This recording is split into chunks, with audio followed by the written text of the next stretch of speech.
play poker with a dad and a son. They're both big trumpers. I like the kid. Dad is like, I've known him for a long time, so it's like he's a whatever person to me. But he's a big trumper. And he's just like the most quintessential classic version of that. But somebody was asking him the other day, like, if it turns out that he did do all that, are you gonna, stop following him, stop your allegiance? And the kid was like, 100% I would. Dad said nothing.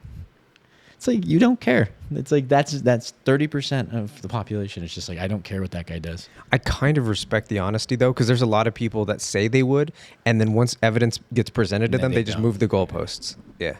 Well, no, it's not. That's not exactly what happened. It's, they're lying. Yeah. But it's all good. I wish I liked anybody that much. I wish I liked anything that much. Anything that much. To just be like, nope, I like that. I don't like anything that much. The Rubik's Cube, you seem to take a liking to. Yeah, it's fun. I couldn't get your attention for more than 5 seconds while you were... Yeah, I'm staring at it right now. You do it on camera right now if you want. I'll put it away. Put it away. All right. You could also put it right in front of you as like a... No, I will just look at it and be like... We need the object permanence. I'm literally going over algorithms in my head when I look at it. Like, because you can start to figure them out, like, just based upon what it looks like. It might make the podcast better if you just did that for an hour and a half rather than us just talking about nonsense. Like, you feel good about it, you do it. Like, I can do it consistently around 2 minutes. And then you just see some fucking 4-year-old that's just like... Yeah, but also the 4-year-old's been doing it longer than you have. You just started like 2 weeks ago. It's impressive. That's like this week. I think I figured it out on Wednesday. Nice. And you're already under 3 minutes. Yeah, I can get under 2. It's impressive. You ever think about like transferring those skills to something that might be useful to your life? Mm-mm. Girlfriend, prospects, 0. Job, mm-mm. Okay. Rubik's Cube, got it. Solid. Nailed it. And now you're going to start balancing things on your head and your chin and shit? Balancing could be next. Oh. I need a new thing, a new skill. What was the other thing you were talking about? There was another one that was like... I just have puzzles. I'm into like these weird like metal puzzles now too. Nice. Where you can like, those are hard though. And like the tutorials online suck. Just like, they're not very, like there's so many Rubik's Cubes one. There's only like a couple of these like niche like little puzzles I found. But they are fun. If nothing else, they're just fun to fidget with. Nice. It's good for my brain. Yeah, probably. Do these lights need to be brighter? No. We're good? I think so, yeah. All right, cool. I like it. I think we're good. I was like, I feel like they were a little bit brighter last time, but also I'm it's feeling like, neurotic as hell today. Anyway. Bro, my apartment is literally just set up in a way that is tiny little challenges or like skills that I want to learn just all over the place. It's insane. Yesterday, I bought some woodworking stuff to learn how to like carve wood. And it comes with gloves. Like, I don't need gloves. The first shave I do, I cut my finger. The very first shave. I had one Band-Aid. I found one Band-Aid. It was like meant to be. Nice. You know what's funny, Adam? This is true. So that Band-Aid for some reason was in my yoga bag. I have no idea why it was in my yoga bag, but it was. And it fell out the other day. And I was like, I'm going to need this soon. And I put it in like my medicine cabinet drawer. And then 2 days later, I cut my finger. And I was like... So is that... Like, did I make that happen? Did I manifest that? I was just going to say, maybe like being able to tell the future is the byproduct of solving Rubik's Cubes and being off social media. Could be. And we just forgot because we've been on social media and so like encapsulated by it for so long now. It's so hard to get off of. It is. Like, I forget what it was like before. Dude, it's invasive in a way that like you don't even pick up on. Yeah. Like, I want to look at... Because everything leads to like one of like the social medias. Anytime you want to learn something, I'm on YouTube, and I use YouTube still because it's like I don't feel bad learning how to solve a Rubik's Cube on YouTube. Like, yeah, that was a waste of... I don't know if it was a waste of 6 hours. It was fun. It was cool. I enjoyed it, and I think just using your brain in that way. I mean, when you look at Alzheimer's studies, they show like people that do Sudoku and math problems and puzzles, they have less of that. So just keep the brain active. I think it's important. We're very into our physical health, but like doing mental exercises is good. Building those neural pathways. Like, how many people neglect that part? A lot of people are in good shape, but then they're vapid in other places. I think that people that are the most in shape, I think studies have shown this, like the biggest guys at the gym are the ones that tend to be the most insecure and have the most mental health issues. Yeah, because they're unbalanced. Yeah. They're you should be in good shape. You should eat healthy. You should exercise your mind. You should have good friendships. I think studies show too that that's a pretty good predictor of old age, is like how the quality of your relationships. Yeah. It's like leg strength and quality of relationships. Like you're over, and leg strength is probably tied to cardiovascular. Like they're all synergistic. And if you look at these unknown killers, or these hidden killers rather, you see loneliness as like as bad as so many cigarettes a day. You see a sedentary lifestyle, just sitting around all day at a computer desk. You see social media consumption is they're like comparing it to multiple glasses of alcohol in terms of how bad it is for you. And so it's like these passive things, like these things that we don't even realize, because we're like, okay, eat healthy and work out and all that. But what about just not moving? What about comparing yourself to others all day, every day? What about delusion? What about what about having all of the news in the world at your fingertips at any moment? Like it's terrible for you, but we don't realize because it's so passive. It's awful. Yeah. I will say being on social media is, it was like it really is like it's a little adjustment period for like the first couple. Like the hardest thing is I just open my phone and I just stare at it. Like just looking at it for some sort of relief from whatever boredom or anxiety I have in that moment. Well, you summed it up perfectly by calling it a pacifier. It is. It's just a giant adult pacifier. I go, talk on my phone for a minute. I feel better. Okay. Put it down, suck on it again. It's like eventually babies get off of pacifiers and learn how to like soothe yourself with better methods. And we had spoken about this earlier, but we hadn't said it on the podcast. But there is that study with the mice where they give the mice or the mouse an ability to get as much cocaine as it needs by pressing a button, and it'll press the button until it dies. And then they did another study where they removed the cocaine, and the mouse would continue to press the button, but eventually realized that there was no cocaine coming out of it and would cease to press the button. But later, when they administered an electric shock to the mouse, it would rush to the button to pacify itself with the cocaine, even though it knew no cocaine was going to come out.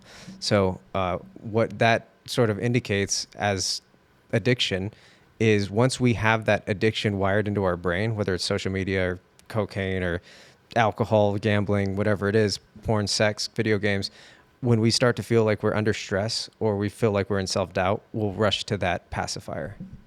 So, yeah, it's bad. Yeah. So that's why I think it's important, to your point, to learn Rubik's Cubes, to fix your attention span, to go out into the sun and run and put yourself in uncomfortable situations so that you can adapt to all the discomfort that is inherent within life. That's going to happen regardless. If you're already familiar with the discomfort, you can then handle it better later. All the challenges that I have set up from the woodworking, that's more of maybe like a discipline and a skill. But I'm trying to hang longer. I want to hang from one arm for a minute. I'm at 10 seconds now. I've got a long ways to go to get there. But all of those little things, like a Rubik's Cube, it's sort of like the ice bath stuff, right? Like I know there's like physiological stuff that you benefit from like an ice bath, but a lot of it's like, hey, I did this hard thing. I can do other hard shit.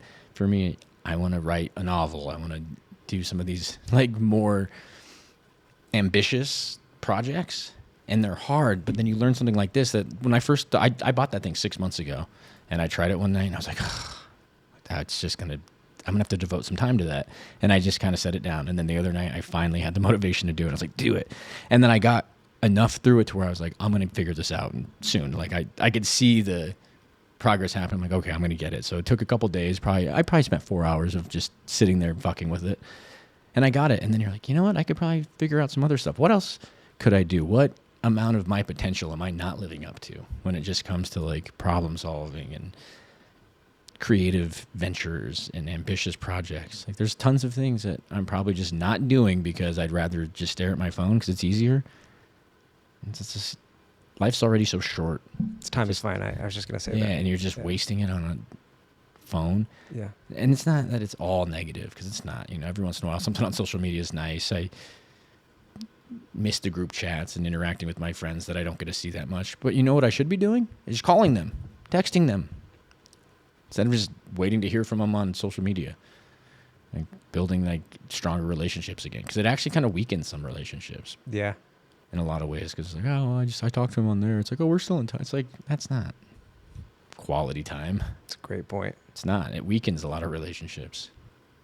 Probably weakens every relationship, honestly. Because it feels like the distance isn't there, even though it is.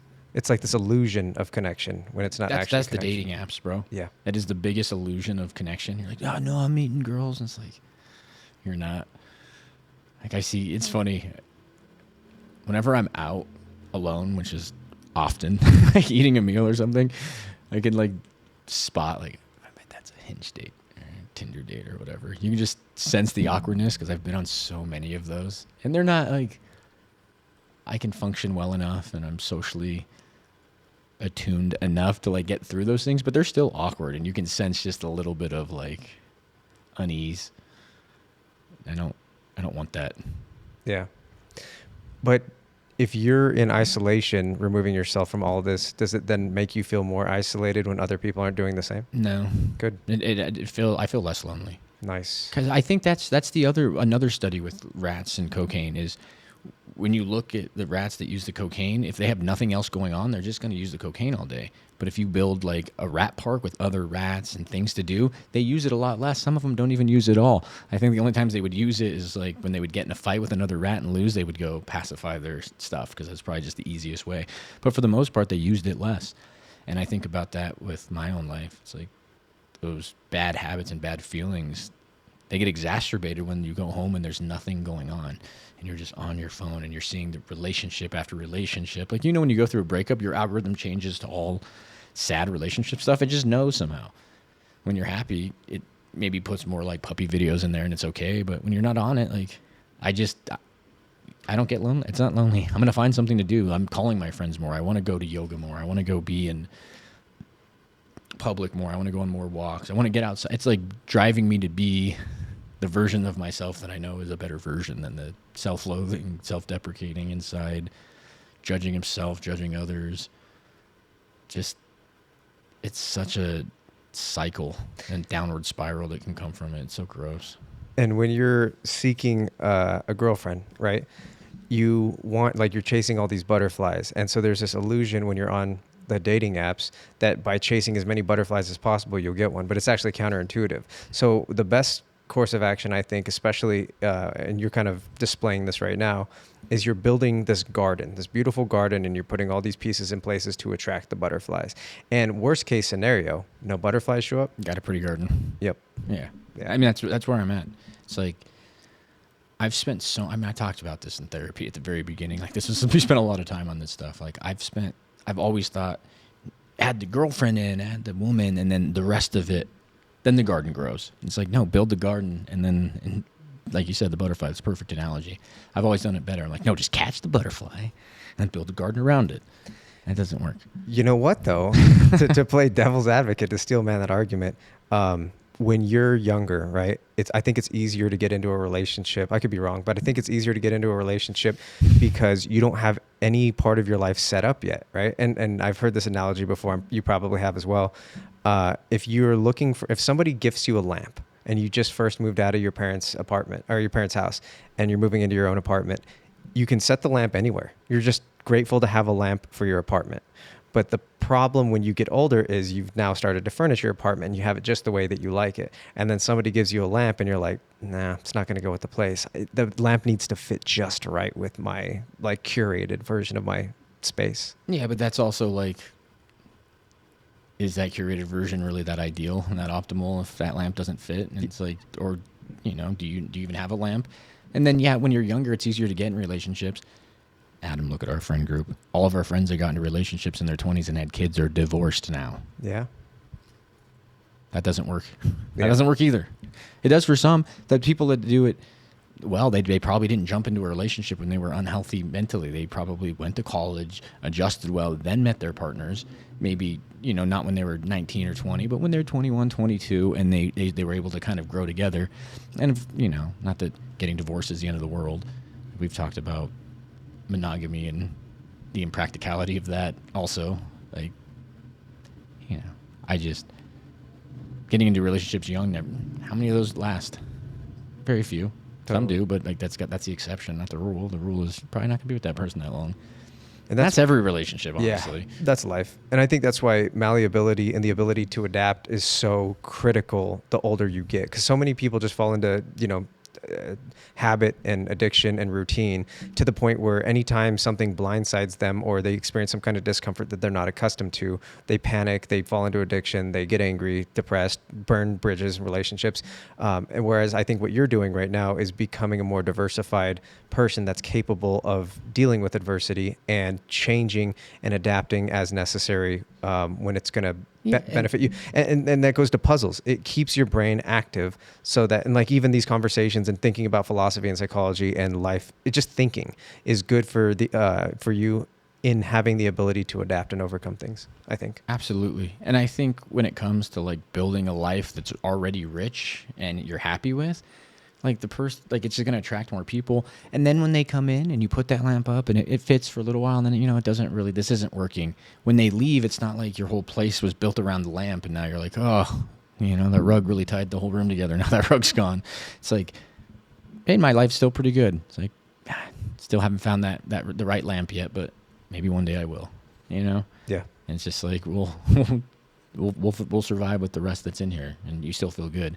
Like that was probably the biggest thing I learned in the last little relationship that I had, situationship, whatever, is that my life was already in a good trajectory and feeling good. I tried to integrate her and it just didn't work that well. And she left and there was a sting and there was a little ego shot and whatever, but it didn't ruin me like other ones have, because the other ones I had built my entire life around that. And then when they left, it was like, who am I? What's my identity? That's addiction. That's whatever. Cause I was addicted to that person. Like I got so much of my value and my self-worth from like this human being. And it's like, you can't do that. No, externalizing validation is a recipe for disaster. Always. You have to internalize it. You have to figure it out within. You have to feel good about who you are. And that permeates into the world. Like the shitty narcissists that prey on the weak, when your inner world's rich and you're confident, they try to get in there and they're, oh, well, that's not going to work. That he's got his boundaries up. That girl's got her shit together. She's not going to let me get in there and do dumb shit.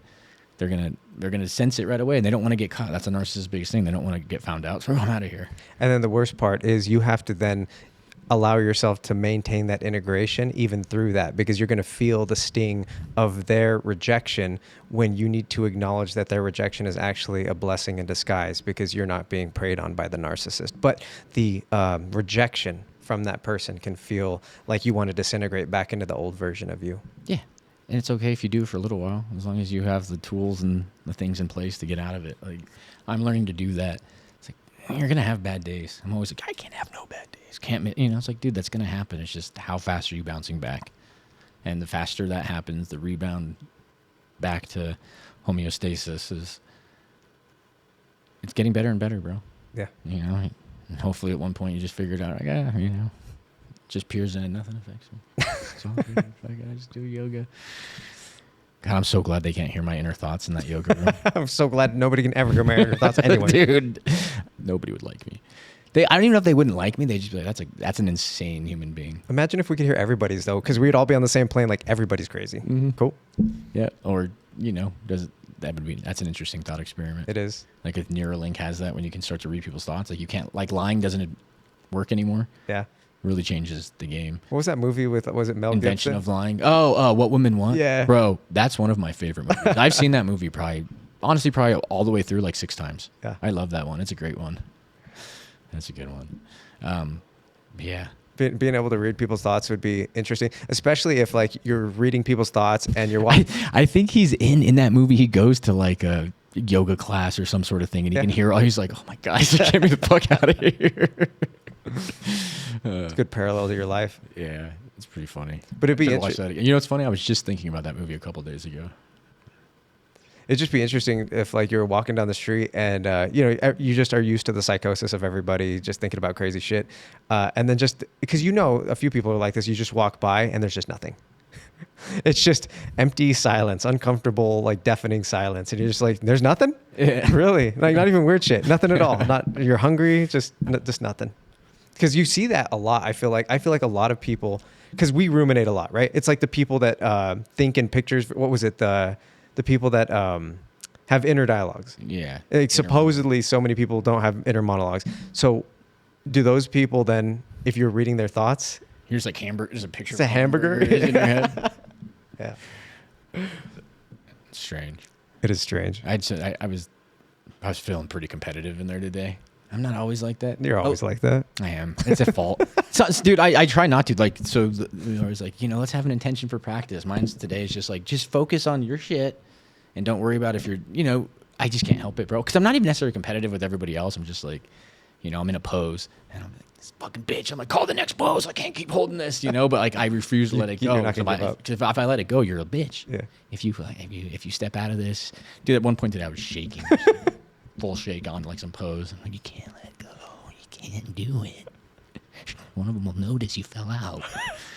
They're all going to make fun of you later. They're going to go home and tell their people about you. And some guy is in a pose today and he stepped out of it. It's so funny that we're able to alleviate our insecurities in so many manners. Which is hilarious because I don't know if one person was in their pose or out of their pose today the whole day. Exactly. Like, and I think that they're all watching me. Like, what fucking narcissistic, insecure person does that?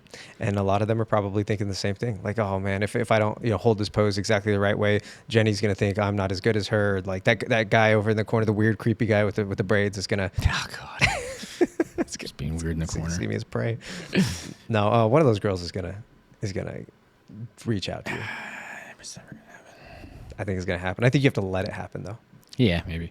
I do like going. The cool thing about going a lot is you get confident, and it's like now I'm actually, because the better you get at it, the more confident you are. Now I'm actually I am less in my head, and I'm like just going through the motions and getting very good at just following the breath. Like every in and out is like a movement into something else. And I know most of the poses. Although this bitch today, she kept calling shit I didn't know. I was like, God damn it. Like, just looking around. It's the worst when you have to do that. Sometimes I just go rogue. I'm just like doing my own thing. I'm like, whatever.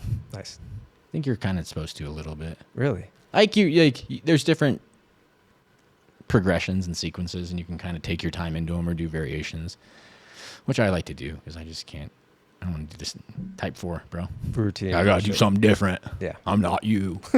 I'm a unique butterfly snowflake. I was actually at the philosophy meetup yesterday, and one of the guys is 100% a type 4. And so he was like talking about how his dad just dropped him off in France. He was like, I just want to backpack Europe. And his dad was super accommodating to his type 4-ness. He didn't mention it as the type 4, yeah. But to his like wanting to be different.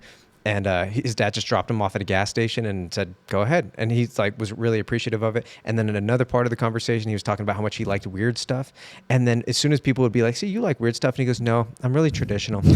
I'll eat pizza 3 times a week or something like that. And so every time someone would call him out, they're like, you just said this. And he's just like, no, I'm really like, I just like the regular stuff. And so at the end, I called him out on it. And I was just like, he's got that like individuality, sort of unique personality type where he actually really likes the weird, unusual like parts of life and his own nature.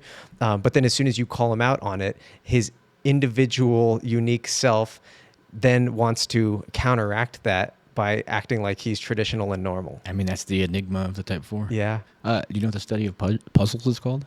No. Enigmatology. Interesting. I thought it was interesting because enigma is like a kind of a puzzle. Totally. Yeah. I learned that on Jeopardy. Nice. That might be I'm trying to learn Jeopardy. I'm trying to get good at it. It's so hard. Those people are geniuses. Because Yeah. you know what I realized? They've been doing this.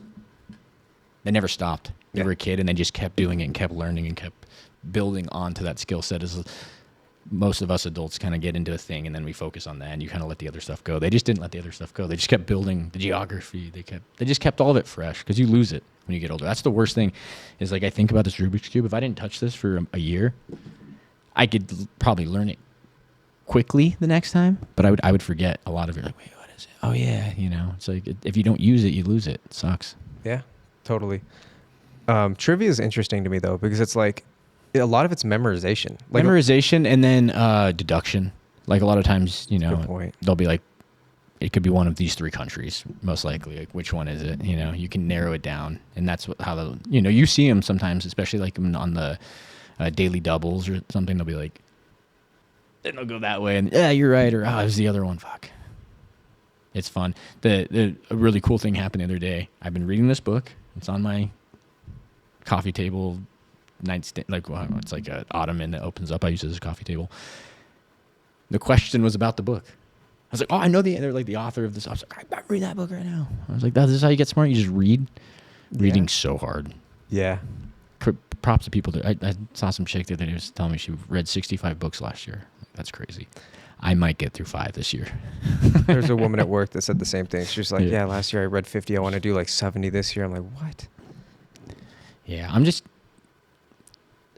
my problem is I like nonfiction more, but nonfiction can actually be a little boring. And then sometimes I don't finish the books, or I get a little bored of it, or, you know, I guess that's reading. So that's what I've heard about people that read a lot. Like, you don't have to finish a book if you don't like it. Like, do you put a TV show on and halfway through you're like, I don't like this? You just sit there and watch it? I'm like, sometimes, but no, usually you just find something else. Like, you can just read another book. Not every book's going to be good. I actually heard on a podcast the other day that good method, I think it was Andrew Huberman that was talking about it. A good method to help yourself fall asleep is to envision yourself doing works of fiction. Like, you just start flying, and then you do this, and then you like tame a leopard in the sky or something. Just abnormal, strange things that are clearly a work of fiction. Because when you start ruminating on nonfiction and real life events and facts, it's going to keep you up because it has real life consequences. But when it's fiction, it's easier for you to lull yourself. Probably why into. people like watching certain shows. That just, like, that's why Family Guy's good sometimes late at night, when you're just like, I don't want to think. I just want to watch something and laugh at the complete nonsensical nature of what it is I'm watching. Reading helps. Reading before bed is not too bad. Anything but the glowing rectangle. It's still hard not to look at that thing. I'm like just checking my email. I know what the weather is all day long. Weather. Because I just open it. It's literally just muscle memory. Just the amount of times I open it, just go. Like, what am I looking for? It's like cigarettes, right? It's like a lot of it becomes habit more so than the actual physical addiction once the addiction to the nicotine wears off. It's the habit of going outside, getting the cigarette and doing this and having just that like feeling of the dopamine and recollecting it with and associating it with that feeling of putting the hand to mouth. And so a lot of people benefit from like chewing gum, suckers and shit. Totally. Just oral fixation. Yeah. So maybe instead of like the phone, maybe part of the reason why you've been able to stay off, especially recently, is like the Rubik's Cube. Yeah. I've been picking that up. I just tried to.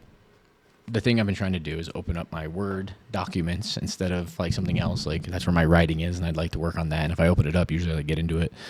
The Rubik's Cube's good. I've been carrying that with me. I took it to lunch the other day. Just something to do. How have you felt like mentally? Because you said you had a bad week, but to me, from like the outside looking in, like you look better than you ever have mentally and emotionally. Yeah, I feel pretty good. I mean, that's been happening for like the last like 6 months there. Just everything I've been doing has been helping. Therapy, working out, getting off social media. You find the leaks and you plug them up. Yeah. And then your boat floats better. Yeah. And I think it's hard when you first go on that journey because it's hard to know which leak to plug when you have leaks everywhere. That's like what sobriety's like, right? Yeah. When you first get sober, your life doesn't just get amazing, but like you're coherent enough to go, oh, there's a leak, there's a leak, there's a leak, there's a leak.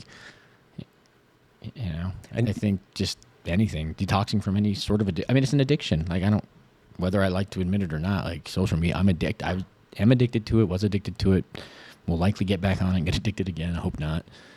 But, it's weird being away from it because it's funny because I feel disconnected a little bit from like reality, but the type 4 in me kind of likes that. I'm like, yeah, it feels good. I fuck all you guys, or like whatever. Like, there's a weird superiority thing that happens in there too. And then, but I don't feel lonelier. I don't feel like there's moments of it. Like last week I had a bad week, lost some money playing poker, just in a dumb way. It was a snowball of things that happened, and it all culminated into just like a depressive episode for like 3 or 4 days where I worked out a little bit, but I really just wasn't my normal self. And I came out of it. But what's great is that you didn't compound that with alcohol and then cocaine and then... That's what I used to do. Yeah, totally. And so like rather than having multiple holes in the boat that you now have to, okay, which one do I even start with? You just got the one and you're like, okay, I've fixed this one before, I can plug it again. So you plug that hole and then as you're able to patch everything up, you're like, okay, I got a boat that floats, and then the next time a hole arises or opens up, you just plug it. It's okay. A huge thing that's helped me too is like, I know now like a system of things that I can do, just like a forced system that is going to help. Like, just go to the fucking yoga class, do the cardio, go to the grocery store, cook the food at home, don't go eat out. Just do these things just for a few days. Just do them for 3 days in a row. And by the end of those 3 days, you can kind of, it's like a reset button. It takes willpower. Like, that's discipline. That's the hardest part is, like, you know, I would like to have done that day 2. Instead, I did it day 4. But I did it, you know, and that's, you got to pat yourself on the back. You're okay, got out of it. Because I tend to catastrophize things, and I also have trouble projecting into the future. So I'm like, I feel bad now. I need that instant gratification. I need the thing to be fixed now. And that's when I've made things worse, because I've tried to fix it now, like lost a bunch of money, and then immediately went and tried to gamble harder and get it back. And then all of a sudden now instead of being a week behind, now I'm a month behind. It's like, you know, I just took the week and then I made everything back last week. Sucked. I got lucky probably to had a really good night one night and then whatever, but I did it in a week. And if it wasn't a week, it'd take 2 weeks, 3 weeks, whatever. It's 3 weeks. It's okay. Being able to focus your attention is so critical, and that's in that regard. The attention span, that's the biggest thing I've noticed without social media is an instant, like, 3x of my attention. Like, just being able to focus on one thing for 3 times longer, just 3 times less anxious. It's crazy.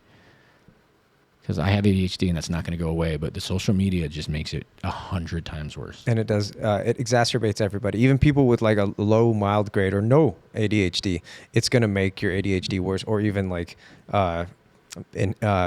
give you ADHD in the first place. Yeah, you might not have had it, now you've developed it. Yeah. Just like, I'm able to watch TV. I hadn't even watched TV shows before. Like, it's hard for me to sit down and watch an hour-long thing.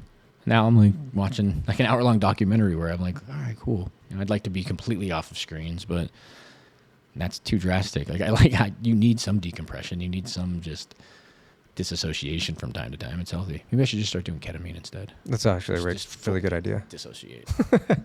Honestly, it's probably not even a good idea. Yeah, I think I wonder if that's one of the mechanisms of action that helps people in life with their depression, is just being able to disassociate from, like, fully from it for a minute, just not think about anything besides like abstract whatever's going on in that weird ketamine world. Yeah. I wouldn't know about it, but I've read a lot. Yeah. Yeah. I've seen some videos. I don't know how people do drugs. Yeah, I don't know how people don't.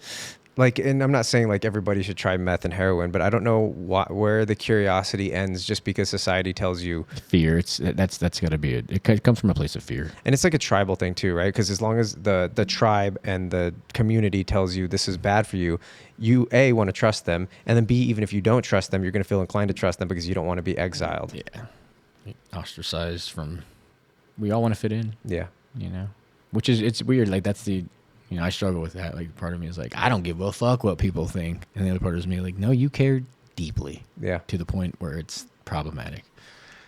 And that's the right mindset to have, right? Because it's really easy. I think a lot of people are like, I don't give a fuck about nobody. I don't give a fuck about nothing. When in fact, they care more deeply than anybody. Yeah. Like, the people that always like proclaim that, even to themselves, care more than they even understand. And by being able to understand it, by being able to admit it, it gives you the capacity then to navigate around it.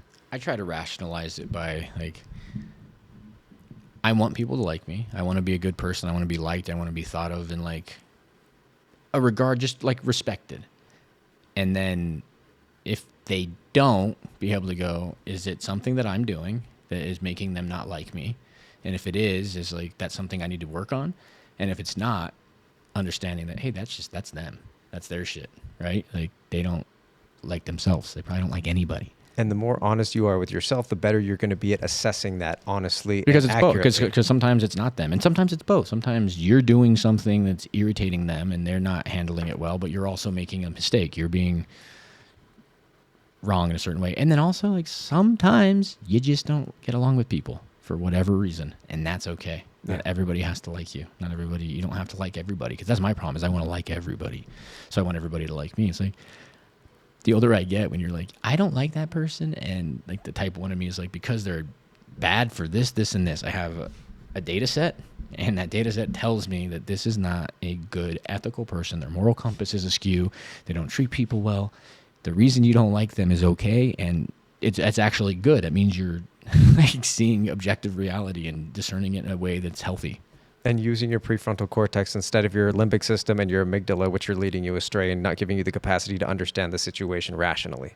And I think, like, to your point about integrating into the type 1 and understanding your integrity and your honor and your value system, disintegrating into the type 2 does the exact opposite, where you're people pleasing and I need them to like me. What could I do to, Yeah, I felt that during my, I told you, like, I'm able to delete all the social medias except for some reason I was like on Facebook. The only reason I think that I was able to like sort of manage it was because it's such a shit show on there that it wasn't that addicting. It really wasn't, but it was still there like as a pacifier or something. I'm bored to get on there. And I had a couple interactions with a couple people, and I was just like, oh yeah, I need to get off of this. It was enough to just be like, there's so much just unhealthiness on here. Like, healthy people just aren't posting that much. They're just not active on there. They're not. The more mental healthy you are, the less you're probably on social media. Obviously, doesn't mean if you're on social media you're unhealthy. That's not what that means. Yeah. Just a little bit. Yeah. But some people are making a career out of it, making money. Sure.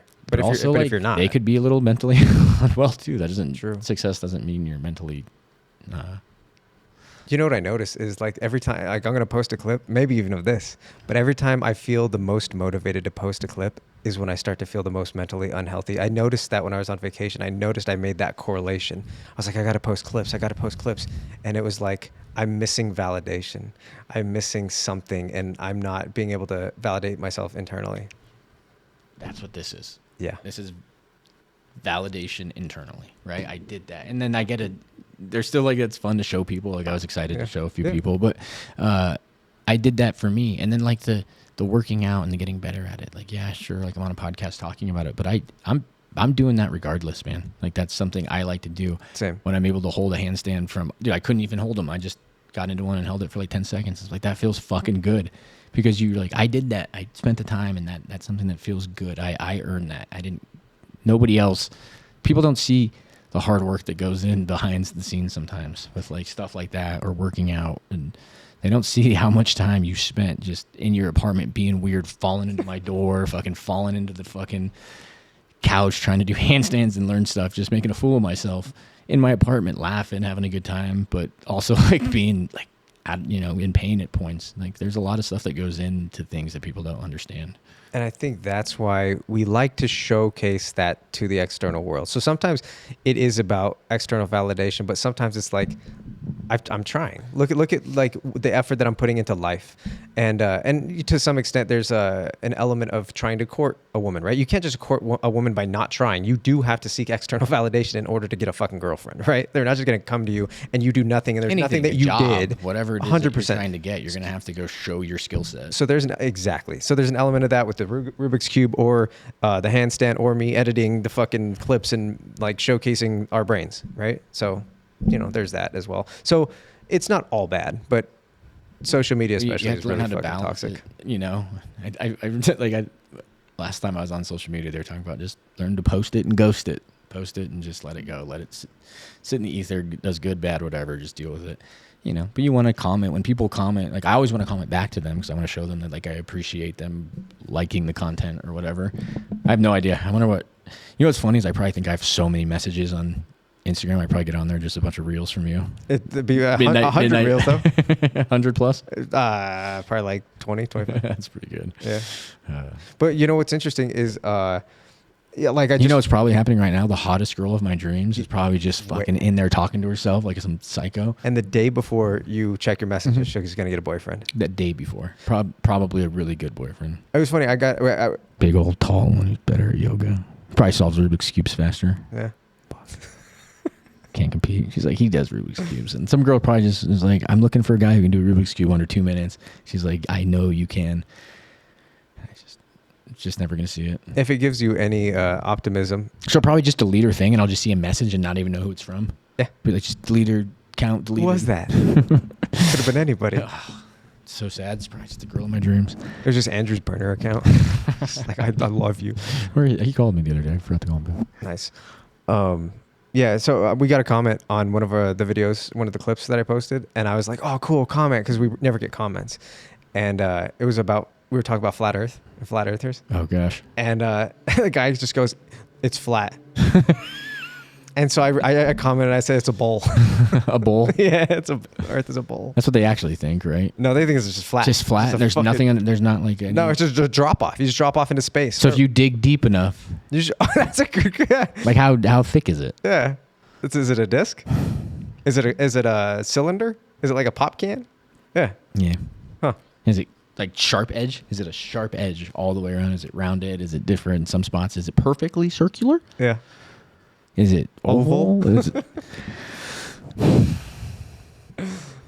You can't ask them these questions because I bet they all have different answers. yeah. Because you know what's funny? There's not that much continuity between flat earthers. Like there's different subsets of flat earthers too, which is even like more hilarious. Well, there's obviously going to be a different subset of anything when it's complete madness and there's no consistency behind the logic. You know what I mean? Like 2 + 2, it's like consensus is 4. Like if you don't think it's 4, then it could be anything, right? I was watching an episode of The Simpsons a long time ago, and they were talking about, like, are you a vegan or what's the other one? What's when you eat fish? Pescatarian. Pescatarian. And the guy's like, I'm a level 4 vegan. I don't even eat anything that casts a shadow. I don't know why I just thought of that. That's a good one. But it's like levels to everything. Yeah. Yeah. And then those are the most annoying people to me, are the people that have to one up you on everything.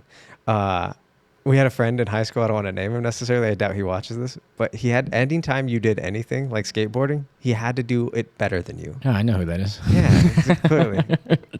You're like, you haven't been trying to do this trick all day, and now you're trying it because I'm trying it. And then there's also like the contrarian person, right? Where they're just like, oh, I feel real bad. And it's just like, oh, I'm sorry you're not feeling great. And he's just like, it's not that I'm not feeling great. It's that it's just like, no, you just said like, and they'll just like start changing the verbiage so that they don't have to agree with you ever. It's just like, it's so obnoxious. Like, what is that?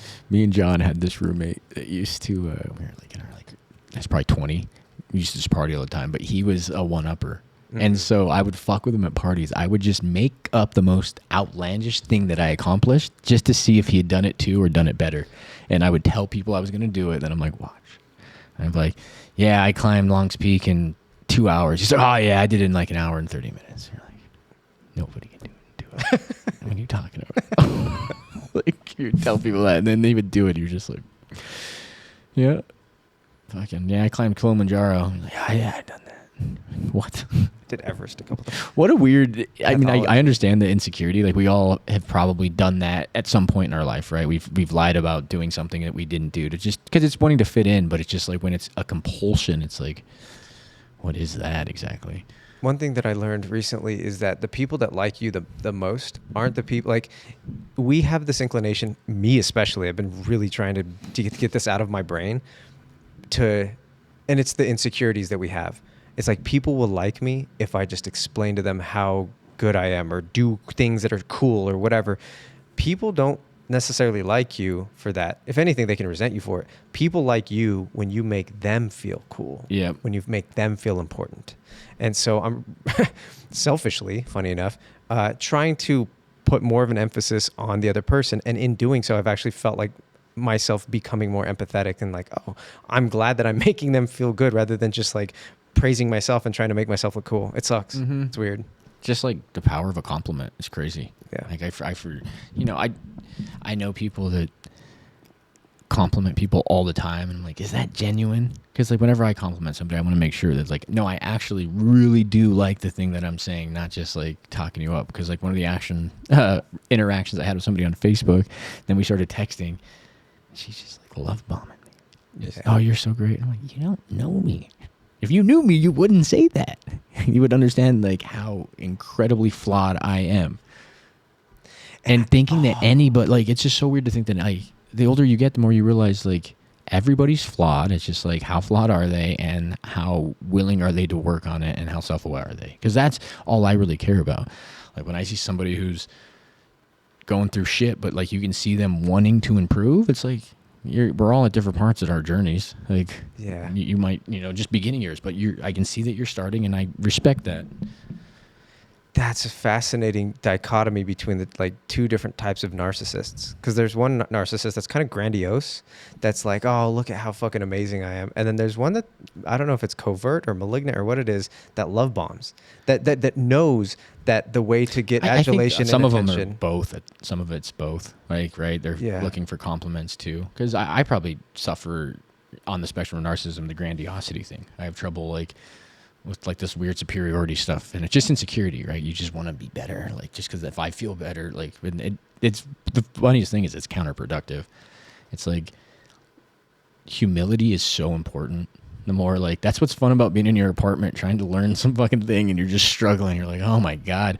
Like whenever the girls ask me at the end of yoga, like how was class, I'm always like humbling because it is. I'm like it's like you look at yoga from the outside perspective, you're like.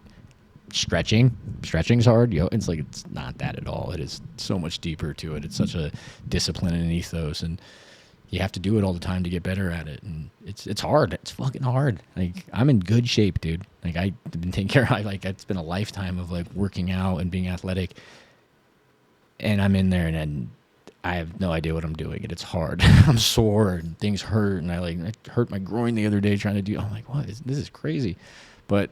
I also love it because it's challenging.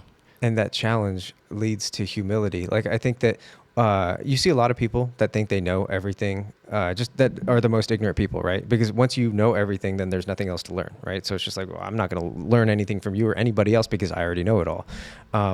So it's like, but then in order to get stronger, you have to feel weak. When you're lifting weights, like you feel weak when you're, nearing the end of your set.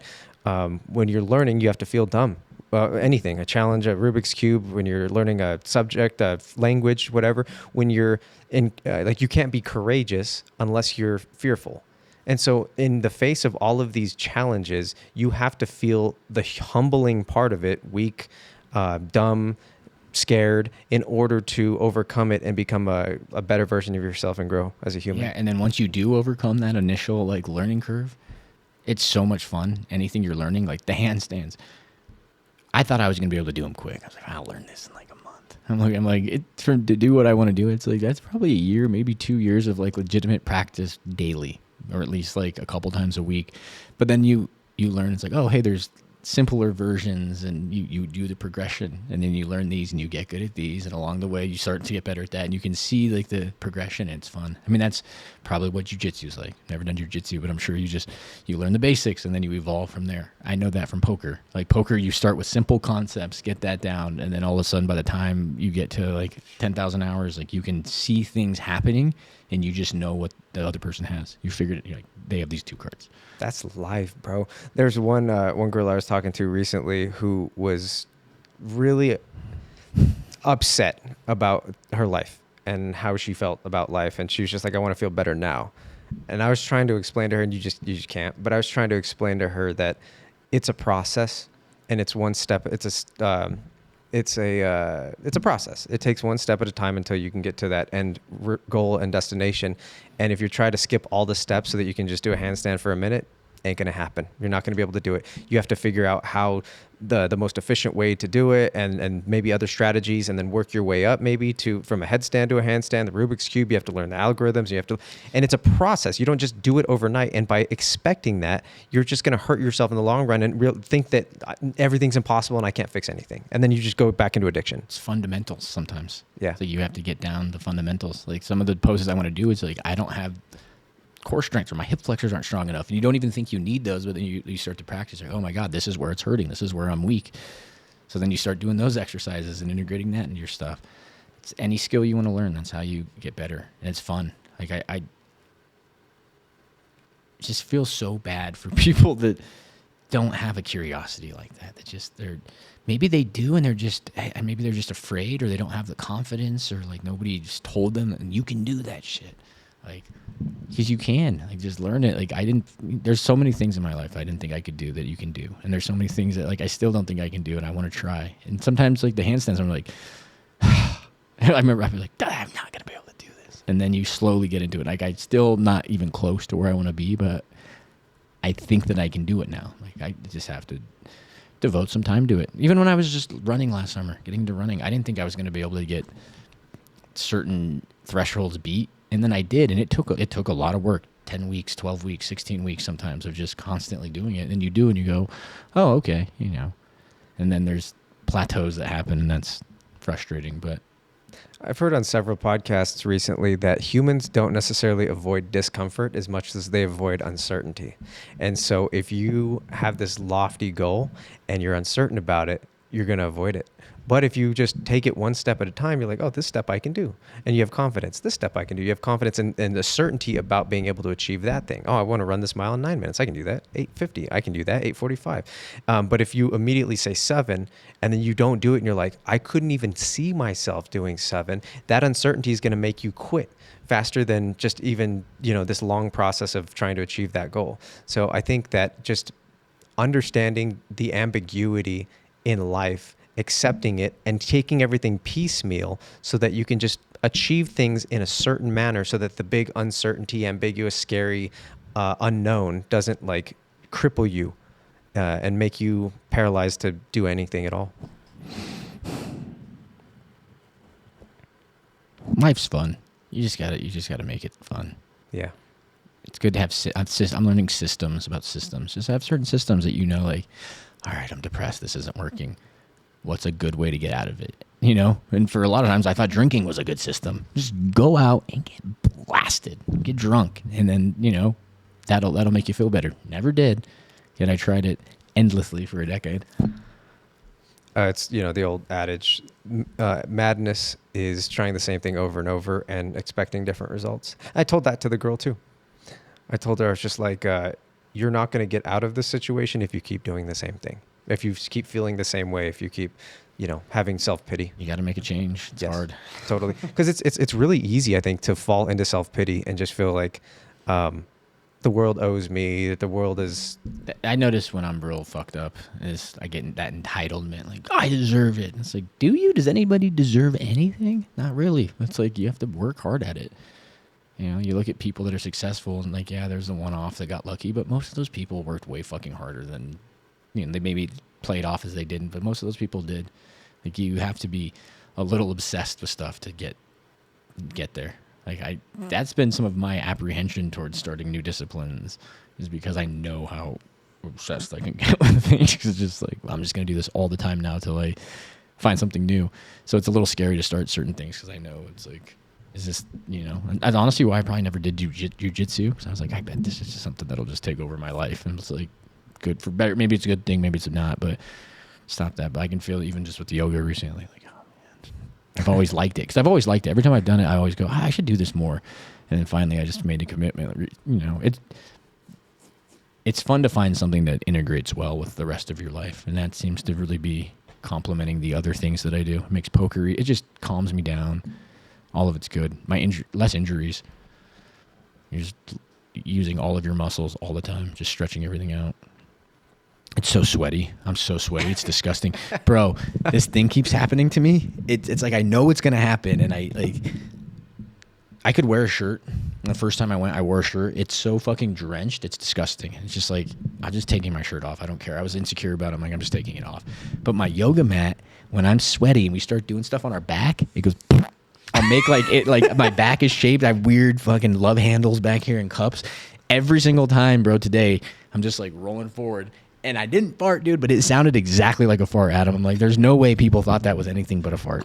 And I'm just, it's embarrassing, bro. It's like the first time it happened, it was like a full on rip, it sounded like. And I'm just like, I guess never come back to this place ever again. That's fine. Are you just saying that? Need yoga anymore. Are you just saying this on the podcast in case one of the girls see? It was a fart. It was a fart. No, it's literally, it just keeps happening, dude. Because I'm so sweaty and my back must just be shaped away. Like, it's not happening to anybody else. If I wear a shirt, it won't happen, obviously, because you don't have like the elasticity of the skin. But dude, it was so embarrassing, and it's happened. It's probably happened 6 times, and I'm aware of it now. So now, like, when I'm doing some poses, I'm like rolling into my back in this weird way. I probably look like a weirdo, but I'm just trying not to make fart noises. Yeah, embarrassing. That's awesome though. And that's just another challenge to overcome. Do you remember that Jackass skit when he went into the yoga studio way back in the day? It was like one of like the early Jackasses. He just went into a yoga studio with a fart machine. It's so funny. It's one of the most classic ones of all time. He's just in there and he's in like yoga gear with like a headband on. He's just like, It's so fucking funny. God, I miss early Jackass. I do too. That was one of the best shows of all time. It I mean, truly it still was. is pretty funny, but they're just so famous now. They have to kind of like. It's hard for them to do. It's hard for anybody to do like pranks because everybody's just, "Are you filming me?" Because back then there was no camera phone. Even Punked was dope back in the day until Punked was hilarious. Yeah. until everyone was like, "Am I getting punked?" And they're just like, "Oh shit!" Like the surprise is ruined. The anticipation.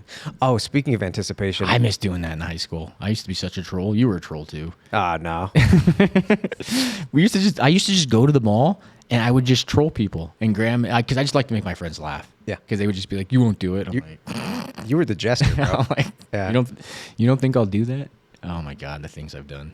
Did you ever get on So that? glad there wasn't phones back then. Did you ever get on the escalator that went up and down, and then you It's did fun, it yeah. was so I did it fun. one time. I hurt my back really bad. Yeah. I hit my spine weird. And I had like this giant bruise right here. I did that on a date with my actually last girlfriend. Funny enough, like we were at the mall, and I was just like, "You want to see something real stupid?" I was like 30, still doing it. It's funny how people just kind of accept some of the things that I used to do.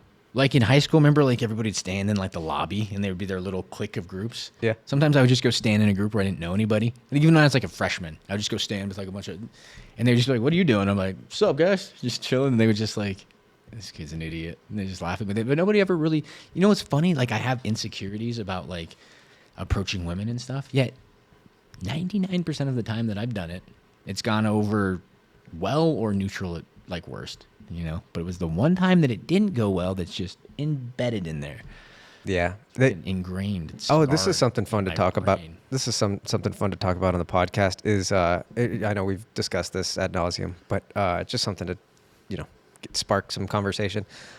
When we have these things that happen to us in adolescence that create traumas, or that create traumas, we will then it gets embedded into our nervous system. Right? That's what PTSD is. So as like an extreme example, somebody that goes to war sees a bomb go off and, their friend dies, something like that. 10 years, 15 years later, they hear a firecracker and immediately that PTSD triggers the trauma within their nervous system that was embedded from that experience. And then they are back in that time. What happens is they did a study to measure the parts of the brain that are active when somebody experiences PTSD. And so they intentionally triggered people's PTSD to see, what part was going to light up. And what they found was that a part of the brain called the dorsolateral prefrontal cortex didn't go online. It went offline. It just went dark. And so what that part of the brain is responsible for is executive functioning, emotional regulation, and keeping track of time. And so what happens is when we experience a PTSD, whether it's, a firework from reminding you of being in war or potential rejection, from like the first time you really asked a girl out and just felt the sting and the extreme embarrassment or whatever of that experience, is your ability to executively function, think rationally, goes offline. Your ability to emotionally regulate goes offline. So now you can't manage your emotions. And then the ability to keep track of time goes offline to some extent. So that 20-year gap between the experiences is gone. You're now back there. You're not physically there remembering her in that moment, but your nervous system, Physiologically. for all intents and purposes, your nervous system is exactly in that exact same moment. And not only is it in that moment, but now you feel like you need to resolve the situation now, whether that's fight or flight. You're in your fight or flight, a sympathetic nervous system response. I got to either tackle this right now and just like address it, burn the bridge, whatever, or I need to just run away and just act like it never happened. And so that strategy, last thing I'll say is the strategy I think to overcome that is because it'll come back online. It's hard to know that you're in that because it's offline. Your ability to like rationalize it is gone. But your best course of action is just to like go for a walk, like activate your nervous system, touch your chest, do breathing exercises, and come back to it 30 minutes later, and you'll be back. Yeah, grounding Yeah. stuff. Yeah. I notice I have that with a few different things. There's just certain situations I get into that remind me of a really traumatizing situation, not even beyond dating. And it took me, I actually had this realization at the strip club one time. I was having an interaction with two dudes and I got super uncomfortable and nervous and I was like, what is that? And then I remembered something that happened like 10 years before. And I'm like, oh my God, those two dudes remind me of that situation. And that feeling of anxiety and unease is just that. Like, and then it was fun because you were like, oh, okay, no. That's like, at least you know. It's like, oh, no, I'm just thinking that it's this. I'm relating it to that. It's not that. You know, because that's what panic attacks are sometimes. It's just probably just you don't understand why you're feeling this way, but there's something that triggered you that made you feel this way because of some other time you felt this way, but it's not true. Like doing psychedelics, I always have a moment where I'm like, oh, about to lose it. And then you're like, oh no, that's just, I lost it one time and that just reminded me of that one time. This isn't that time. This is a different time. Everything's fine. Yeah. And then you're able to, you know, it doesn't just go away immediately, but you can like go through a system of like, I'm good, grounding, safe, everything's fine, good place. All right, let's move on. And then life's great after that.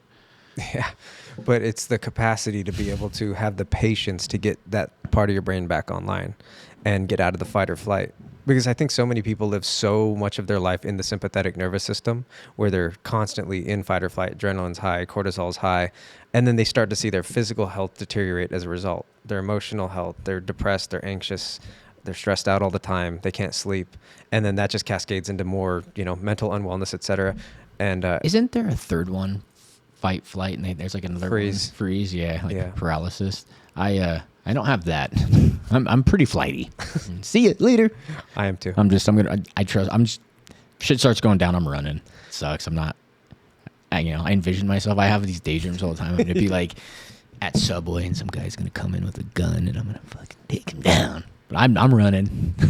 Like unless I have to fight, that's gonna be the last resort. I'm out of there. Probably not gonna freeze. I don't freeze too often. I'm the same way. Yeah, I'm already expecting it. Yeah. I think it at Whole Foods all the time because there's like weird homeless people. I'm like, well, these motherfuckers get spunky. I'm gonna get spunky.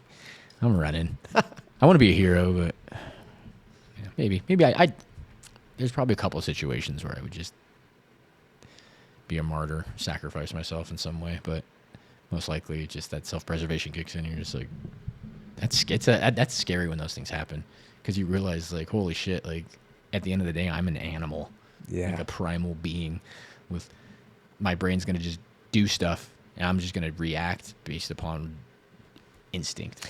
And that's what's interesting about like the executive functioning part of your brain and the prefrontal cortex, right? Is we have large prefrontal cortexes. That's why we're able to reason and think and do all the, you know, advanced shit that we can do as humans. You look at a dog's prefrontal cortex, it's wafer thin, right?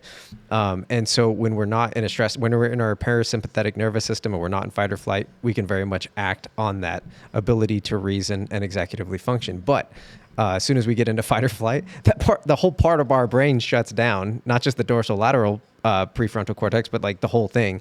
And if it's really a self-preservation like instance where it truly is survival, and for all intents and purposes, sometimes your nervous system relates PTSD to survival, which is why, you know, your executive functioning goes offline. But if it's a real, like there's a gun or something like that, you go straight into the amygdala. Like there's no, like, that's like the one part of your brain that's just self-preservation. And so your ability to like, is running this way the best course of action? It's just all of the blood leaves your extremities, goes to your vital organs, and you go. It's interesting how humans evolve. Like the people that evolved at the best, we have survived. Some leniency for certain crimes, like a crime of passion, whatever. I always think of Seinfeld when I don't know if you're familiar with that episode. It's very funny. Jerry's Uncle Leo. Do you know who Uncle Leo is? Oh God, I've seen every episode of Seinfeld like 100 times. A lot of them, a lot of times. Like every once in a while, like some of the older seasons aren't as good, so I don't like revisit them as often. But almost every episode, as soon as like I start watching it, I'm like, oh yeah, and then you just remember I did so good. But anyways, he's like, it was a crime of passion. He talks about something like bad on his record because he's stealing. And Jerry just wants to like teach him a lesson. So he like asks the security guard, he's like, my uncle's got a problem. He's been stealing. And then the security guard actually like arrests him. And they're like, why would you do that? He has a record. He's like, a record. And he's like, it was a crime of passion. So it's funny. Nice. Never think of that. But yeah, because some people like, if you just walk in and you're like, hey honey, what's going on? And you just hear moaning in the bedroom. You're like, the fuck? And you go upstairs and some dude's just railing her out and you snap. Like that's a response that's just I think people are just like, yeah, I got it. Who knows what I would have done? You know, there's a lot. You find out somebody hurt your kid and you just hurt them. Like, that's, you know, it's not that premeditated. Just moment saw something I didn't like. What would you have done? There's an MMA fighter, Cain Velasquez. He just got released from prison, but he shot the guy who was molesting his child. His kid was at a daycare, and this guy was molesting his kid. But I think the issue with the reason why he went to jail for 5 years, yeah, like it wasn't like he just drove straight to the place. He got a gun. He like followed the guy, and then the guy like drove away, and he followed him, and he just shot at the car and ended up hitting the passenger. Oh, no. Who's just like an innocent dude. Yeah. Yeah, it sucks. But he still only got 5 years. Seems fair. I agree. But yeah, I think it's what's wild about that is like, bro, I wouldn't even want to kill somebody if they did that to somebody I loved. Like I'm fucked up. I want them to feel pain. Torture. Like killing them is just like, yeah, they just gonna die, like lucky bastard. for sure. Like, Totally. I want them to like, but you can't get that. That's the problem, is you really can't get that. I mean, killing them is probably somewhat satisfying, right? But for the most part, like, they're never gonna tell you what you want to hear. There's not a thing that they can say to make you feel better about the action that was that's happened. So you just have to, like, you're better off probably just honestly learning forgiveness and just like letting it go. Like, that's probably healthier, but again, Dude. it's impossible. Fuck, there was one lady, I just read the story, who forgave the man who murdered her mom and advocated for his early release from prison. And I think he got out after 20 years. I probably got this wrong. But he got out, and then she offered him a job at like the restaurant that she ran out of, like the same building that he killed her mom in. He killed her 2 years later. Jesus. Over like a dispute about him stealing shit. Yeah, she was just trying to be forgive.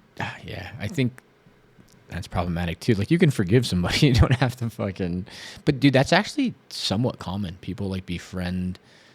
They can't visit their kid, and they start to visit their kid's killers in jail. It's almost like a Stockholm syndrome type deal. Yeah, or just like it makes the world makes more sense if they can just make that person, instead of being like this monstrous evil human, if they can humanize them, it makes them like not just think the world's this evil, terrible place. But it turns out it is anyways. I think that's pretty akin to Stockholm syndrome, right? Where you like start to love your captor, because if your captor has power over you, if you love them, then they no longer, in your mind, you no longer have they no longer have power over you. So in that instance, he probably had so much power over her in her own mind that she was like, well, if I love him and I appreciate him and I forgive him, then he has no power over me. But then it leaves you vulnerable. Sorry. I just watched a movie about the actual event that the term comes from, that happened in Stockholm at a bank. No way. It was a bank robbery where they held the people captive, and then the one girl ended up like kind of falling in love with one of the captors. It's, I don't know how true any of it is, because they probably don't know exactly what happened, but they were like locked in a bank for multiple days, I think, and the people like wanted the people to get away with the crime. It's pretty interesting. And if you look at I just lost my train of thought. Anyway, My bad. no, you're good. I was just remembering the movie. There's a girl in there I liked, so I watched the whole thing. Can't remember what her name was. What was I gonna say? That's my fault. No, it wasn't at all. Don't feel shame. I don't. Good. Good. Can't help that. My brain was just like, oh, that movie. That's a good movie. No, I just think it's funny that one time I was just like, don't feel shame. You're just like, Adam, I always feel shame. Oh, I can't. It sucks. I don't want to. I feel shame for shit I didn't even do. I will feel shame for something I didn't do, Adam. That's crazy. It's insane. Like, I will be in the right. Like, somebody will accuse me of something. Like, a girl will accuse me of lying or do something. I didn't even do the thing. I'm 100% didn't do what I'm getting accused of, and yet I feel shame like I did it. And then do you feel shame about feeling shame? That's the worst part. And it's like, you can't just you just sink inside. Shame sucks. I just get so small. I can get pretty quiet and closed off. I've had a lot of like women I've been in relationships like, you're hard to read sometimes. And I'm like, huh? Like, because I'm never gonna tell you I'm upset. I just don't have that. I don't know how to express my emotions, so they just go inside, and then they might come out in a burst of anger or art. Well, hopefully it's art. Which is interesting. Like, I think it would be interesting to see you get into like a healthy relationship, not with like. I've gotten better at it. Yeah. It's just being like, hey, that thing that you did, I don't like, or like, hey, I'm upset tonight. But the thing is, dude, I haven't had the times I've been vulnerable with women. It turns them off, bro. You can't be that. I remember what I was going to say. Thank you for reminding me. That's the thing about women is like, we're going to lose the last two women followers. But that's the thing about them is they don't like you can't be vulnerable. They'll tell you they want you to be vulnerable, And then around you them. are, and they're like, oh, that's weak and it's gross, and I got the ick now, and I'm out. And then to the Stockholm syndrome thing, it's like it's no surprise because every study shows that they tend to like people or men with Machiavellian qualities, right? Which makes sense because historically women that didn't probably died off more frequently. So if you got with the guy that was a sadist, that was a psychopath, that was a narcissist, you probably survived more frequently, and your genes got passed down to the women that now exist in society today. And so those women tend to, and like studies have shown, even like the people with those narcissistic qualities, like they'll show like two versions of men on like video talking all the stuff, like giving speeches, and the one with those actual qualities, they didn't even have the sound on, and they could just tell that was the guy that was like the more evil, like sadist, masochistic, fucking like narcissistic psychopath. And they all found this one dude like more attractive, and like it kept getting replicated. Yeah. And that's, I mean, that's why I don't want to be, I think as a dude, this is what I'm learning is you have to be vulnerable, but you need to learn how to and when to, because you have to be strong in relationships. And you should be, you need to learn how to, that's important in life, is like, when do I need to be vulnerable? When do I need to be strong? When do I need to be stoic? When do I need to do all of these things? Because generally in a relationship, like, I shouldn't shut down, right? That doesn't help. But there's times when I need to just like go deal with that. Like, that's when I need to go to the gym. That's when I need to go do my runs. I need to go do something, make some art, do something, get that out. And then I can, be strong, because the chicks, they're just not going to like it. And they say that they want that, but they don't. It's just like, I'm convinced women don't want a good guy. They want the shithole Machiavellian asshole to be a good guy. Like, that's not going to happen. But what's even more perverse is like they want the shitty Machiavellian dude to be a good guy, but then the second he's a good guy, they're not going to find him attractive anymore. A lot of women, not all women, but like a lot of them. I mean, I think a healthy woman and a healthy dude, when they get in a relationship, she's able to understand that about herself a little bit. And then also, like, that dude's probably going to be pretty assertive and pretty confident, and he's not going to have to be that vulnerable that much because he's got his shit together. Yeah. That's how you kind of overcome that. You're a good guy, get your shit together, learn how to be strong, learn how to be assertive, learn how to be, take care of yourself. And then you don't have to be vulnerable, because you're not going to put yourself in spots that require you to be vulnerable. 100%. That's growth. But then you look at like the crisis of men in this country, and so many of them are struggling to even be responsible or be courageous or be leaders or have any kind of responsibility. And so women not only are already, the pool is small enough, but now you have this like whole, I don't want to say the word, but like this whole fucking group of men that have given up, that are kind of just like pathetic, woe is me bullshit, right? And so, but also like where are like the truly good dude should be stepping in and teaching these sorts of things to these guys. The problem is social media is full of fucking grifters and hacks and lies and incels you got the Andrew Tates that are telling you the exact opposite thing that you need to know, right? Like, it works kind of for him because he's rich and good looking, but it's not going to work for the average guy. You're going to have to learn how to build your life strong. And then you have guys like Jordan Peterson that started off that way saying those things, and then it turns out that dude's just probably super mentally unwell and insane and a complete grifter also. So then you have that, and it's just like, you're a young person, you're 20, and you're trying to take all of this in and discern this reality. Like, how do you make sense of it? It's hard. You probably end up just with a lot of angst and hate and feeling just ostracized and left out, and nobody cares about you. It's like, I feel for those dudes. Like, that sucks, man, because I'm maybe lucky enough that I grew up in a time before social media existed in the way that it does. So I learned some of those skills, and I even struggle with a lot of that. It's taken me to get almost 40 years old to figure some of this stuff out. And I honestly feel like I figured it out too late. And now my chances of meeting a mate and starting a family and having kids is just like so short, because I was a late bloomer. I have been my whole life. Like, and maybe it is too late. Maybe it's not, Luckily, we live in an age where guys are having kids a lot later, and there's some benefits and probably good things about that too. But it sucks. But at least I kind of figured out enough of it to not feel completely jaded and cynical towards like the opposite sex. But it's very difficult to be able to know what information is good and what is not. There's like a quote from somebody, I don't remember who it was, but this is pre-social media. It was like, if you don't read the newspaper, you're uninformed. If you do read the newspaper, you're misinformed. And so that's kind of the situation with social media is, yeah, we have more information at our fingertips and our access than we ever have before. But so much of it is bullshit. And it's so hard to sift through the bullshit to understand what's real and what's not, especially when people give you the quick remedies and the quick fixes that is going to lead you to salvation. So you have to be able to discern that. Dude, and if you're lost, how the fuck do you figure it out? Anyway. Like the clickbaity stuff you see even on YouTube, like this 8 minutes thing, I wish I knew this about working out before I started, and then it's like, that's not real. It's not a hack, or it's just clickbaity stuff. And then it's like all of those guys that you see that are in really good shape, they didn't do it fucking just eating sardines or fasting. It's like they did all of it constantly for a decade, and that's why they look like that, and that's why they were able to do that. There's no quick fix. That's the stark reality that like whatever you want takes a lot of work, and you're gonna have to struggle and be humbled and face humility and feel like you can't do it and just put in the work. 1 out of every 270 million people will hit the lottery, and then okay. Did you know that Jeffrey Epstein hit the Powerball twice? Really? Yeah. That just goes to show that it's what? Fake. Yeah. What? In 2008, his tax records, like it came out in the files, showed that he or somebody really close to him hit the Powerball, and like they had the money in his account or something like that. Like how much money are we talking? I don't remember. Like 1 million. I think it was 8 digits. So it's between 10 and 99 million. I don't remember the exact figure, but if that just some way for somebody to launder money. 100%, dude. It's just crazy. Like from top to bottom, everything is just bullshit. It's fake. The whole world's a stage, man. Yeah.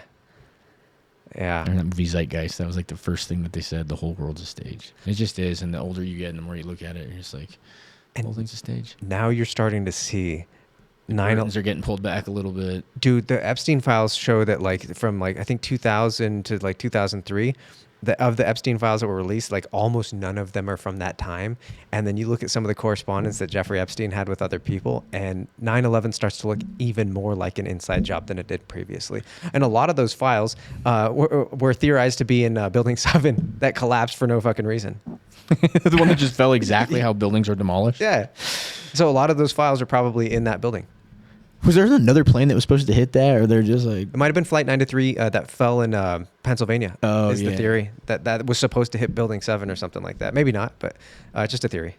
Yeah. But you're starting to see more things come out in the Epstein files. And it's hilarious because... and it didn't hit it, and they're just like, well, I'll bring it down anyways. He was in collaboration with the... Dude, that's the craziest thing. Like, I hate to be super conspiratorial, but you look at that, and it's like, dude, there's nothing to me that goes...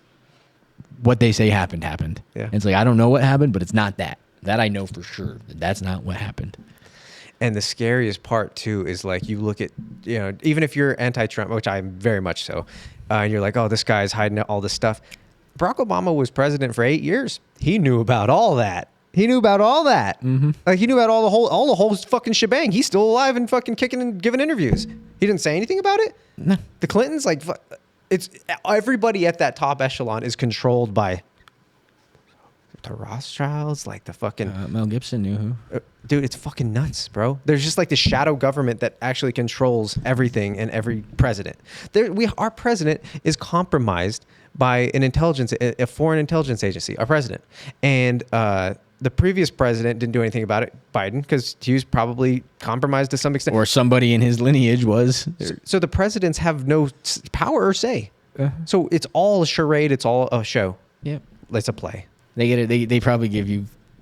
You can choose between this and this. These are your choices. We don't care which one because we've agreed that both of those are okay. But yeah, it's just a stage. And then that's literally why Bernie Sanders wasn't the president. That's it. Everybody was going to vote for that guy. Everybody's like, yeah, that's the dude that makes the sense. And they're like, no, we're going to just kill him. We just can't let this guy win. We're just going to make sure that Hillary gets the bid. And you see the Democrats. They didn't care. The Democrats were literally like, Trump is less scary to us than our own guy. Yeah. Because this guy is rogue. He's not compromised. Yeah. Like, I didn't diddle a bunch of kids on an island. He's a good dude who's been a good dude for his entire career. We don't like that.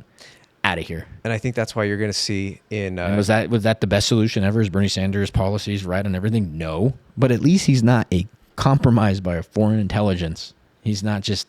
You can't buy him. He's not buyable. He's not... That dude's going to do... It's got to be a type 1, right? 9. 9? Yeah, okay. 9-wing one. Just a dude that's never just doesn't care. Just gonna do what's right Yeah. in the face of adversity, no matter what. Just so much integrity. That's not a good politician. That's not how you become a good politician.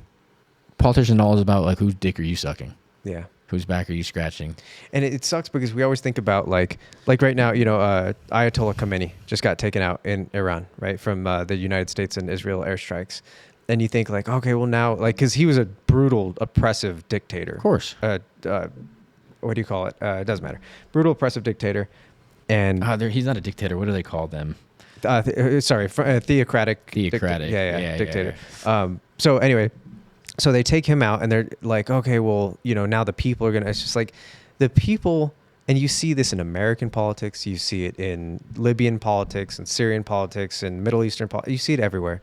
The people that want power the most, that are going to obtain the power the most, are the people that should least have it and least rule over other people. They're the most evil sociopathic narcissists in society that should least have the power. And so even when you look at Western democracies, right, you see France and the civilized nations like England and Germany and the United States and Canada, even they're owned by and controlled by the people that are above them, that are the crazy Machiavellian psychopathic lunatics that just want to control it all. So you leave a power vacuum, the people that are going to fill that vacuum are going to be Bad people. It Doesn't matter. Like Iran that's a tricky one to navigate morally. It's like that is an oppressive country that doesn't treat women well, and they have some sort of caste system, and it's hard to get ahead, and it's all run by a theocratic dictator that's like not even the president, but he's the one who controls everything, and it's based upon like an archaic religion that's very oppressive to people. It's like you do want to see places like that get healthier and get more democratic and give more rights back to the people. But at the same time, like, we're just going to go in there and destroy it, and then that's not why we're going there. Yeah. It's not actually what's happening. Yeah. I mean, that's how they'll justify it, but that's not what's happening. They do not care about that. It's a byproduct. Yeah. Israel just doesn't want the threat. They just want to neutralize the threat because, they want to continue doing whatever fucked up shit they're doing. And then it's territorially beneficial, oil, all of the reasons, just that's the low that they don't care about that. And then you look at Venezuela, right? We just same exact 100%. And then you look at Cuba now, and they're pinching Cuba really hard. And what do Cuba, Venezuela, and Iran all have in common, right? Besides like being dictatorships, which is bad, right? Like, I don't agree with dictatorships. I think it's bad. None of them have like Rothschild fucking owned central banks. Yeah. And every other country does. So they're toppling all the countries that don't have the central banks that can be controlled by those people, whoever you want to define those people, or however you want to define them. The people at the top that control and run everything. I was feeling pretty good about myself today. Yeah, I'm sorry. Yeah, I was having a good day. Let's get back to it. Yeah, because when you're not on social media, you don't have to. That's not just shoved down your throat. But it's so selfish of me to just like, well, I'll just isolate myself in my little bubble. And the worst thing that has to do is I walk by a dumpster and then some homeless guys in the dumpster. I actually. The worst part of I think that's good. Like, I'm not being sarcastic at all. No, I'm serious. I don't think that it's healthy for any of us to be I think you can be informed is if you surround yourself with people that you trust. That's it. Like, I don't think you necessarily need to like consume. Yeah, but all of it. I still do. I mean, I'm not on Instagram, but I still get on YouTube and figure out some stuff. I want to know what's going on a little bit, so I don't, I can have conversations like this without being completely lost and an idiot. But at the same time, like, I don't want to be thinking about it all day because that happens to me, dude. I get stuck on it for like a week, and then I'm just like, then I hear somebody say something about Trump, and I'm like, I fucking hate that motherfucker because I hate Trump, and now I hate you by association. And it's like, I need to not hate that person. That doesn't serve me any good. My hate isn't gonna change his mind. It's like, do I even want to change his mind? Like, am I certain that the way that I think is better than that person? It's like, all I want is just like people to get along. And I've told you my theory about those people. I think a lot of those people, especially the men, women I haven't developed a real theory about, but I think a lot of those men have a very basic trauma response to a cult leader. I think that their dorsolateral prefrontal cortex goes offline when they see a cult leader saying things because it reminds them of their dad who was abusive and narcissistic and made them feel scared in adolescence. And I think that they have this perpetual desire to make their dad proud in a way that's impossible because that dad is just a piece of shit that they then try to project onto the cult leader, whether that's Trump or some other cult leader, or Andrew Tate or whatever it is. And they're just like, I'm going to make this person proud by doing everything they say and just trusting their word like entirely and never questioning them. And if I question them, then I'm wrong because I remember it brings back the trauma of when my dad would castigate me for not believing him or not trusting him or whatever and making me feel like like I was a bad child or whatever, right? Because when we're in adolescence, our nervous systems are so malleable, and I think that gets embedded in, and you see that manifest by a lot of Trump followers. Like I bet you anything, you go to any one of those Trump followers, figure out what their childhood was like, and I'll bet their dads were fucking bad dudes. A lot of them. I bet all of them. Not all of them. You know what? I don't want to speak in absolute. A lot of them. A lot of them. Sure. There's a You're lot right. of different psychologies that probably lead somebody to You're just right. blindly following somebody or ignoring blatant truths just to fit some narrative. People do it all the time. I mean, I've done it in relationships. How many times have you seen a million red flags and just because you wanted to? It's like, I'm not trying to, like, my mom was a great mom.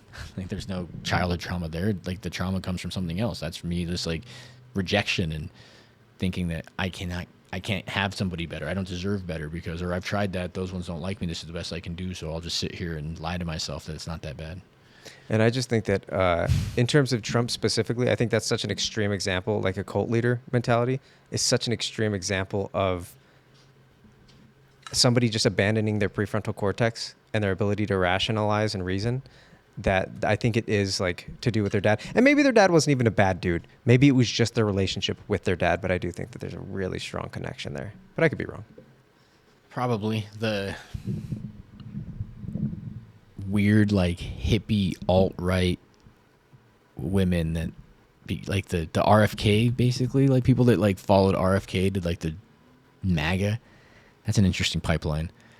It was like this, like, because part of them is like very new age and like, let's eat healthy and get the, but then they look at Trump and they go, yeah, and Trump's a good dude. And you're like, how did this happen? Like, I thought the hippie community was all about like love and peace and you know, the president of peace, Donald Trump.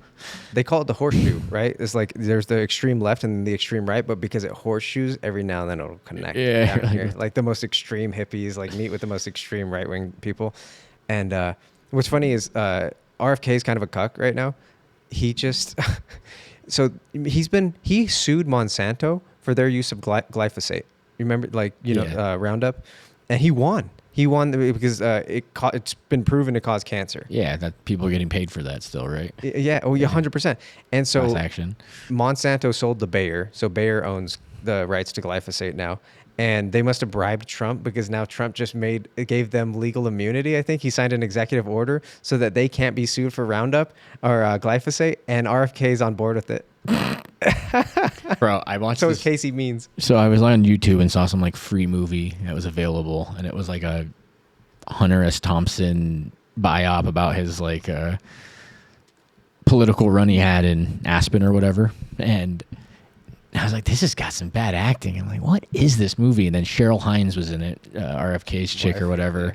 I'm like, what is this? Then I started looking at all the actors. I've never seen any of the. She was the only one I recognized. The dude that played Hunter S. Thompson did a pretty good Hunter S. Thompson.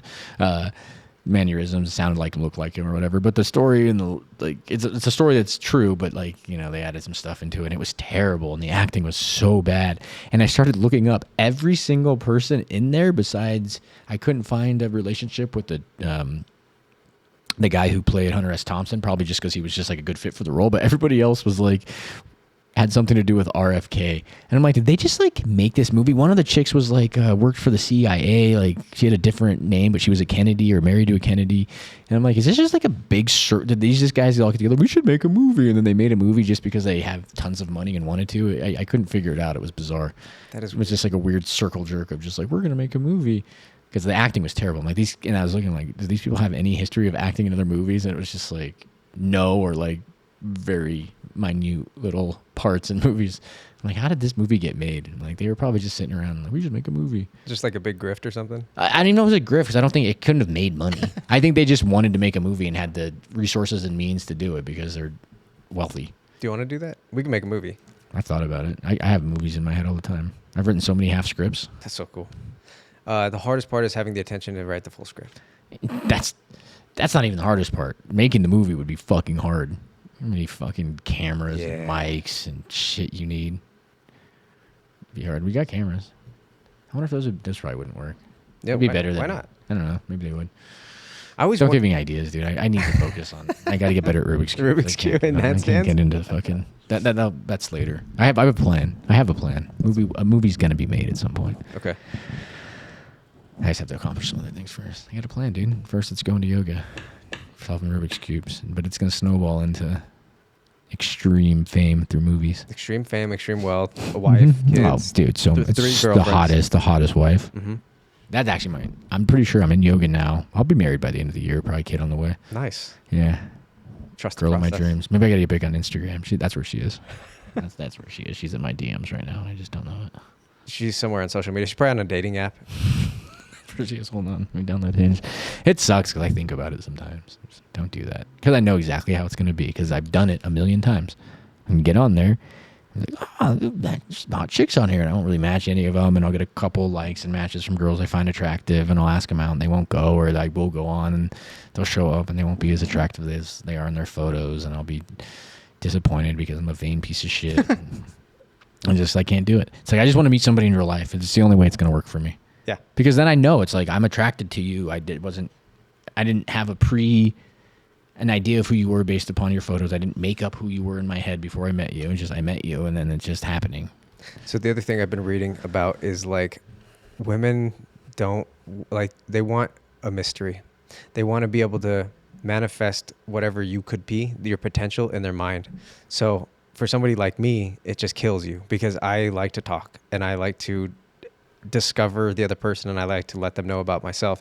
They don't want that because then it ruins the illusion of what you could be in their own mind. So you just have to be quiet and stoic and fucking boring, I guess, or something. And just every now and then just give tidbits of like, just breadcrumb them into like, I'm interesting. It's probably a slow burn's better. Yeah. Than just, because if not, it just ends up, because if not, like what's the alternative is kind of bad too. It's a lot of just like love bombing. Because that's what I've done. It's like, I want to show you everything about my life and like introduce you to my friends and my hobbies and all of my things, and it gets very intense, and then when that starts to wear off, it's like, oh, what is this? And then they do it back, and I don't mean to do it. Like I legitimately just am excited. I'm like, I should pump the brakes. Yeah. Just show them one thing. And so I've been. You don't have to hang out with them every day. Yeah. Like hang out with them. Let it. A slow burn's definitely better. 100%. And I've experienced that a little bit recently, like just like divulging too much information. Like, it's funny. Like they were so interested in me when I was this like unknown commodity. And then even at first, like they're like, oh, this guy's cool. And then the more information I divulged, the less they liked me. That could have been for a multitude of reasons, but I just think that there's a lot of it that has to do with me not giving an air of mystery or like unraveling, like, which is weird because it's like eventually you're going to be in a long-term relationship with somebody and you just withhold things from them in perpetuity. I don't understand how that's supposed to work, but also I don't understand relationships. I think when you think of it like that, it seems like insidious, or it fucking is. Relationships are insidious. It's all bullshit. It does, but like it also is like if you think about it from like a self-preservation method, it's like you don't need that person to know everything about you, like because fucked up women will use it against you.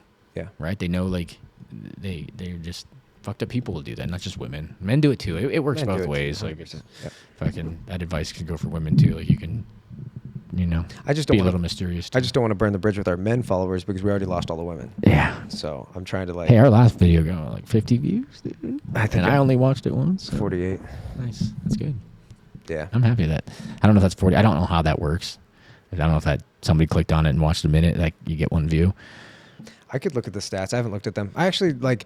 How many people got through the whole thing? Yeah. I'm still insecure about our lack of views. So I think I had looked, excuse me, I'd looked at the stats in the past and I never felt good about it. So it always just made me sad. So I haven't looked at this one. Yeah. It's all right. I'm just like, why are you not watching more than 13 minutes? I was like, 14 minutes is when it gets good. Yeah. it's probably something like if the thing is, I don't really care if people like it or not. Which if we did, we should. I mean, that's something you should think about. We gotta make it interesting at the beginning, and but whatever. Anyways, That's why I'm all dapper tonight. you were in a. I didn't even. What is that? Was that how you dressed to your philosophy meeting? No. I just figured let's try to make it a little bit more novel. White tee again? I should have been fucking yoga pants and a white t-shirt that's got a bunch of stains on it. Yeah, but you have braids because I think people also tune into things for character, right? And I'm not going to change who I fundamentally am. So I was just like, yeah, I'll dress differently. Maybe I'll do a cowboy hat next time. I don't know how I'd wear the headphones, but maybe I won't. You can't wear. You can wear a regular hat, but yeah. Yeah. I wear hats on. I do have braids. I like the braids. The braids are cool. They're fun. Yeah. Whatever. I want to do box braids. Do you know what those are? No. Like Jamal Murray has them sometimes, where they're just like the. Oh yeah. Yeah. That'd be funny. Yeah. Because that's very much a black thing. Yeah, I was thinking about doing it. Is it? I think so. Hmm. Do white people do it? I don't know. I've seen white people do it. Because I've seen white people do this. I've never seen white people do the box braids. I've seen a couple guys. Huh. All right. Anyway, we're very off topic. No, that's good. That was good. Peace. Later.